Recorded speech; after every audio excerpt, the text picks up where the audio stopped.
సుధీర్, రష్మి వీళ్ళిద్దరూ లవ్ చేసుకుంటున్నారని ఇదివరకు చాలామంది అనుకున్నారు.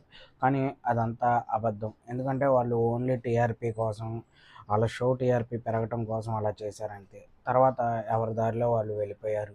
ఇప్పుడు ప్రెజెంట్ ఆళ్ళు ఒక్కొక్క ఈవెంట్‌లో కలుస్తారు, ఒక ఈవెంట్‌లో కలవరు. అయితే వీళ్ళు ఇదివరకు చెప్పింది ఎలా ఉందంటే, మేము బెస్ట్ ఫ్రెండ్స్ అన్నట్టు ఒకసారి చెప్పారు. అయితే వీళ్ళు లవర్స్ అని ఎందుకు అనుకోవాల్సి వచ్చిందంటే, వీళ్ళిద్దరూ ఉన్న ఈవెంట్ ఏదైనా సరే సూపర్ డూపర్ హిట్ అయ్యేపాటికి వీళ్ళిద్దరిని బెస్ట్ పెయిర్‌గా పెట్టారు. అయితే అప్పుడు వీళ్ళు చేసేది కూడా అలాగే చెప్పారు. లవ్ చేసుకుంటున్నట్టే అందరికి అనిపించింది. ఎందుకంటే సుధీర్ చాలా ప్రపోజింగ్ కూడా చేశాడు.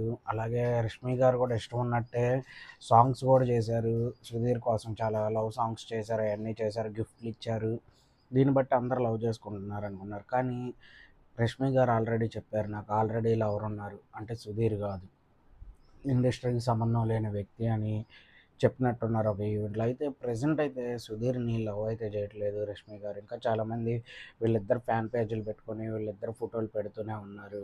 మరి ఆళ్ళకి తెలుసో లేదో వీళ్ళైతే కలవరని చెప్పి. ఎందుకంటే సుధీర్ గారు చెప్పారు క్లారిటీ. అదంతా ఓన్లీ టీఆర్‌పీ కోసం వాళ్ళు అలా చేస్తారంతే. నార్మల్‌గా లవ్ చేసుకున్నోళ్ళైతే అఫీషియల్‌గా ఈ పాటికి ఎప్పుడో అనౌన్స్‌మెంట్ కూడా చేసేవాళ్ళు. కానీ వీళ్ళిద్దరూ కొన్ని పెళ్లి చేసుకున్నయి కూడా ఈవెంట్లు చేశారు. అవి ఎందుకు చేశారు? అవి కూడా ఓన్లీ షో కోసం చేశారు. టీఆర్‌పీ కోసం చేశారు.